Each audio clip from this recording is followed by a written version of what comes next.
this is my first time to actually officially kind of come on as an artist. I was inspired and motivated by my brother, who just came on, to come out and talk to you guys about doing art as a career. So I'm actually a pharmacist. I graduated from pharmacy, a degree in pharmacy. But about 2.5 years ago, I stumbled on alcohol ink art, and it's basically, I know some people freak out when they hear the word alcohol ink. It's isopropyl alcohol, which is what's used in sanitizers. And it was, for me, a form of therapy. So for me, I honestly and wholeheartedly believe that art is medicine. It's medicine for your soul. It's the way you recharge. And when I say art, it's not specifically art, like a specific medium I do, but any form of creativity.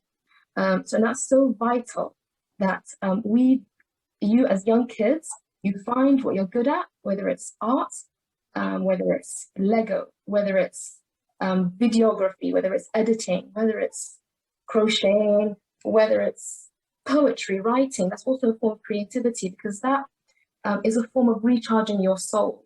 And life can be quite difficult, and that is the way you recharge and you come out with all the energy to face it, you know, and just give it your best. So for me, I came on here specifically to tell you guys that art can be a bit of a taboo in our community. Like, to do art as a career, it's a bit frowned upon, you know, like just art, you know, you can be a bit more. I'm not on here to tell you to be an artist as your career and that's it. Like many of the others who have come on here, they've expressed that you can be a person of many talents, of many hobbies, of many careers at the same time.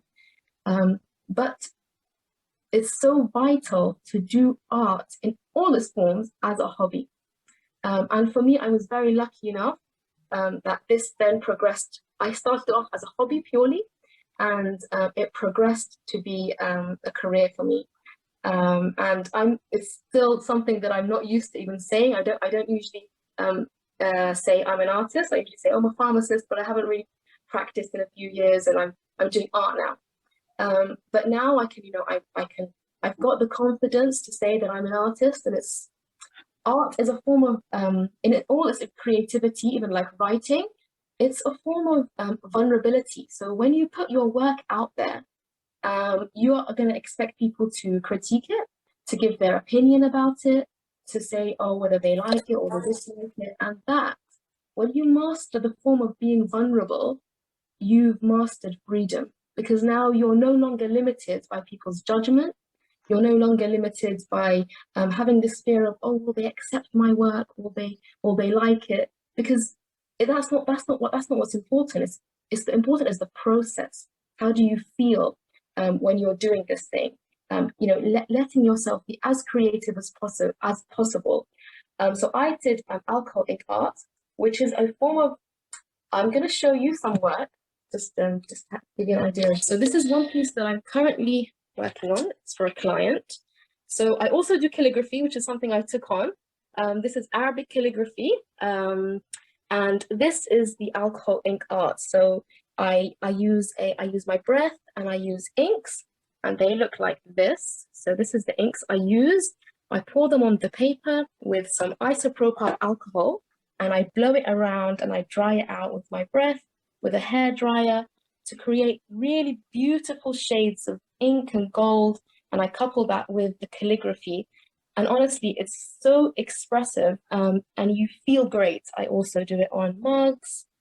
I do it on paper, so different types of paper. Recently, I've also started on canvas. And honestly, I just came on here. I wanted just to show you the importance of doing something creative for yourself. It's really, really vital. It's so important.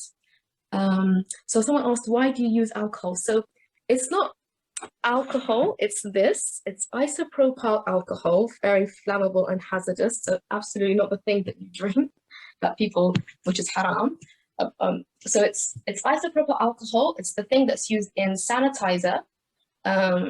So it's actually extremely hazardous, and I have to use gloves and safety mask when handling it. but it's the art and the way that art kind of allows you to express your feelings. And it's really so important to not see it, even if you don't take it on as a career, because that's not how it was for me. I didn't start it off. I mean, excuse the background, it's my office, which is a bit of a mess at the moment. But even if you don't take art as a career, it's so important to do something creative in the background to keep yourself going.